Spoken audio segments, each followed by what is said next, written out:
Someone was living Cynthia Okafor's life. Not a version of it, not something close to it. Her actual life, her name, her face, her job, her apartment, her mother's phone number saved under the same contact name, Mama. And the most frightening part, they were doing it better than she was. But we are getting ahead of ourselves.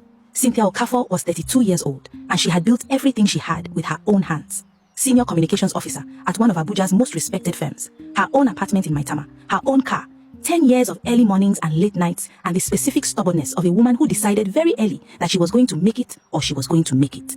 She was the kind of woman who noticed everything, who forgot nothing, who planned 3 steps ahead in every situation. She had never once in 32 years been caught off guard. Until Tuesday.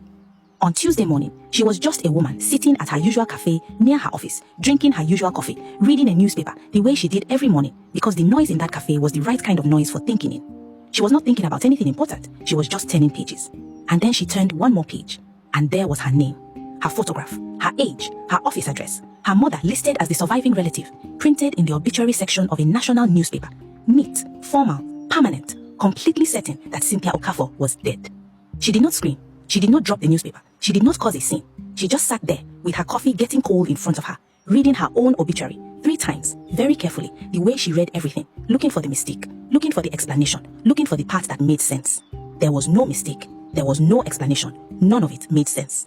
The date of death, last Friday, 3 days ago. She had been at work last Friday, sent 17 emails, eating jollof rice from the case on the corner, called her mother in the evening and complained about her boss for 20 minutes. She was not dead last Friday. She took a photograph of the obituary with her phone. Then she called the newspaper. They confirmed it, paid for, verified, legitimate. She asked who placed it.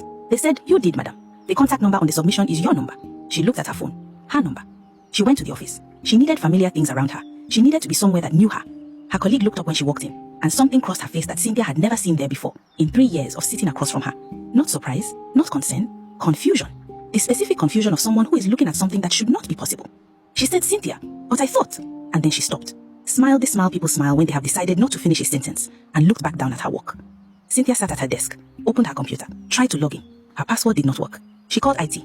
They told her the account had been transferred to another user on Friday. She asked what other user. They said, "Cynthia Okafor, madam. Same name as you. Is there a problem?" She put the phone down. She walked to the bathroom. She needed to see her own face, to confirm that she was still the person she had always been. She pushed open the door, and she was standing at the mirror. Her face, her height, her hair, her everything. The woman turned slowly when she heard Cynthia coming, and she smiled. Cynthia's smile, her exact smile, on a face that was not hers. She said, "I was wondering when you would figure it out.